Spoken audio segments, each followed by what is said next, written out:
the hour of 11 o'clock. If you're just about to go have some lunch, have for you and me, as I'm here in studio working. And so we're going to bring to you our second presentation for the morning. And we're going to cross over into our studios and say good morning to our guest. First, we're going to say good morning to Kevin LaChapelle. Good morning. Good morning, Kevin. And of course, we're going to say hello to Lala Gunther. Hey, how's it going? I'm good, thanks. Okay, guys, welcome to the program this morning. Our guests this morning are going to be speaking about youth and gang issues and intervention strategies. And of course, we're just going to ask them to tell us a bit about themselves, beginning with Kevin.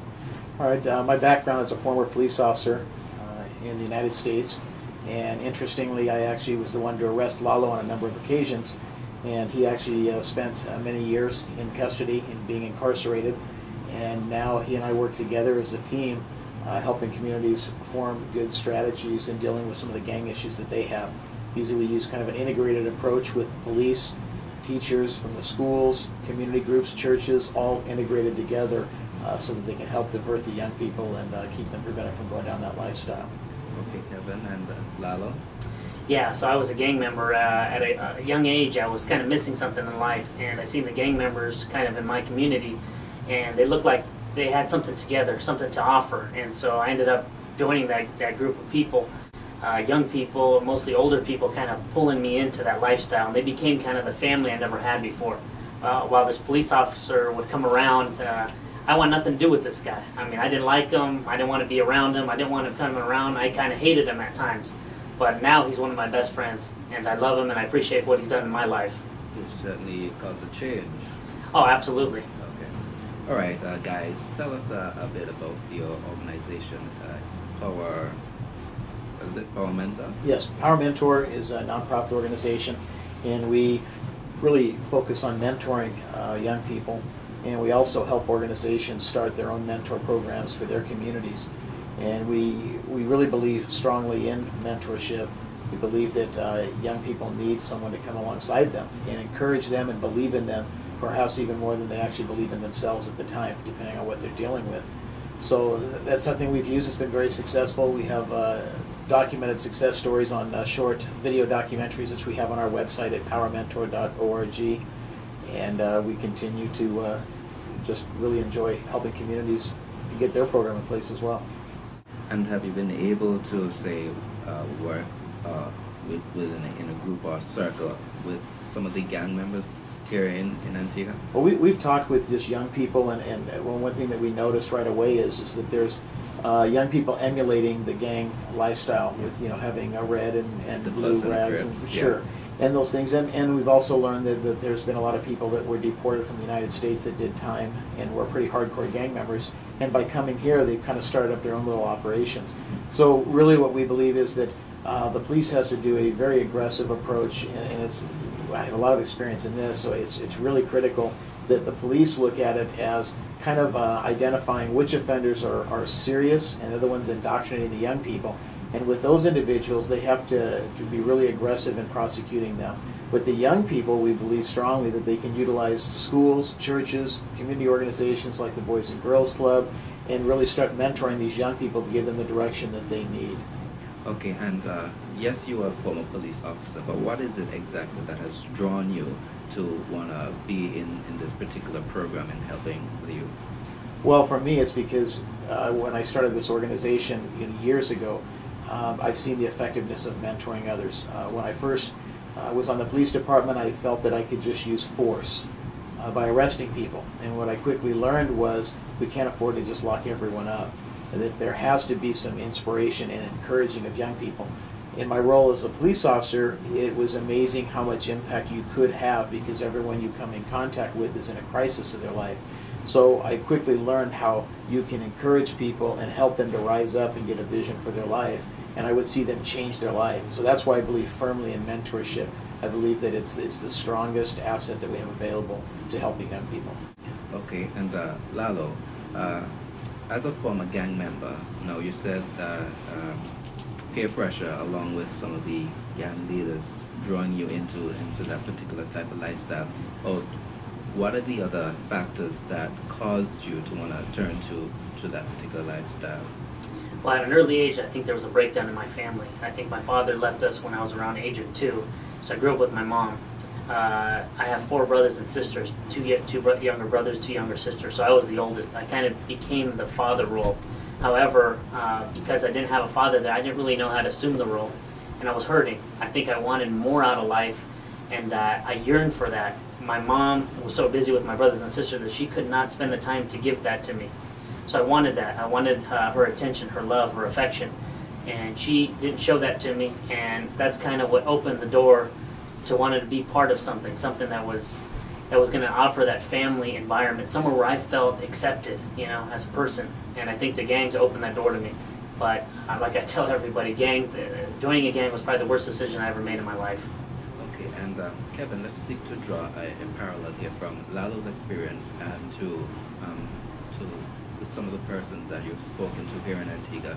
Do you see any correlation between the factors that may have caused them to want to that kind of lifestyle? I do. One being, I see a lack of, and just from interviewing people, I see that there is a lack of men to really rise up and lead the young people, and that's the same thing that we're experiencing in the United States and in other countries for that matter. In Mexico, I think men do not realize how crucial and how vital young people need their direction. In the family component, there's the discipline and the nurture, and that dual component is really what helps people grow. And when you lose one of those, and then you have a mom trying to be the discipliner and the nurture, it's very, very difficult. And so sometimes when you have the breakdown of the family, then you have the community that has to step in, and then you have police that have to become the discipliner, and then the nurturers basically is the schools. And it's a sad predicament when we get to that, but I can see the very similar parallels in what Lalo went through, what other gang members that I've dealt with, and what you guys have. But I also see here that this is kind of the startup. I think you guys have a tremendous opportunity to nip this in the bud now rather than later. Okay, guys, we're going to just take a short break. And of course, we want to learn more about your activities here in Antigua. So we're just going to go on this short break, and we'll return with more of this particular interview. Okay? All right. Ladies and our time has rolled on to 25 and a half minutes up to the 12 o'clock hour. And we're going to continue with our second and final presentation for this morning's Expressions, Monday morning, 9th June 2008. Noro Joseph here with you. Nat Moses, Norma says to get well soon, okay? Alrighty. And we're speaking with members of the PowerMentor organization out of California, and they're here in collaboration with the Mount Zion Baptist Church, in helping to speak to the issues of youth and gang violence. And we have with us Kevin LaChapelle, who's a former police officer, and Lalo Gunther, a former gang member. And we say good morning to them once again. Welcome back to Expressions. Kevin, we were speaking just before we went off on our break about the some of the things that you'll be doing here in Antigua, and of course just highlight us as to your schedule of activities throughout your course here in Antigua relating to your intervention measures that you. I'm going to pass it to Lalo because he set the agenda for us. So okay. Go ahead, Lalo. Actually, his brother Junior, Wendell Martin, what an amazing man that guy is. Well, tomorrow night, if people want to come out, we'll be sharing at 5:30 at the Street Pastors event. I think it's downtown somewhere. I'm not sure where it's going to be at. St. Mary's Street. And also, 7:30 p.m. tomorrow night, we're going to be at Bowlands youth group. And like last night, we spoke for about 3 hours. We showed a couple of videos, PowerMentor stories. We'll be doing that again, so you'll get to see real videos, real life people. We talk about reality here, things that are real. And these things are impactful, so this is what we kind of want to bring people out to, and they can come ask us questions, anything they want to know about gangs. Also, we're going to be sharing at a couple of the prisons.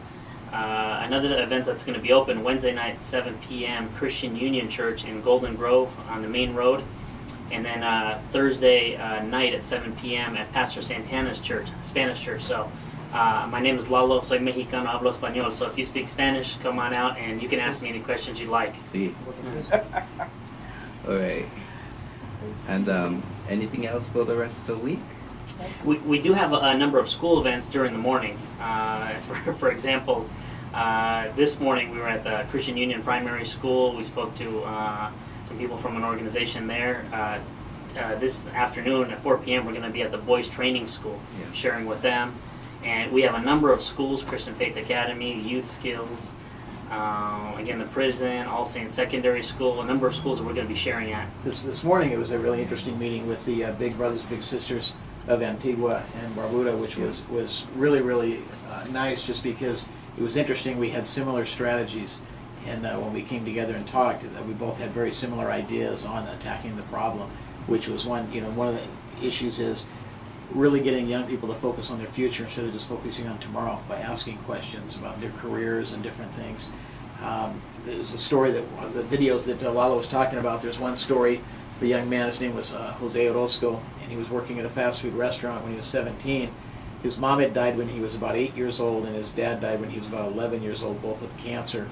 And he was just kind of going from relative to relative.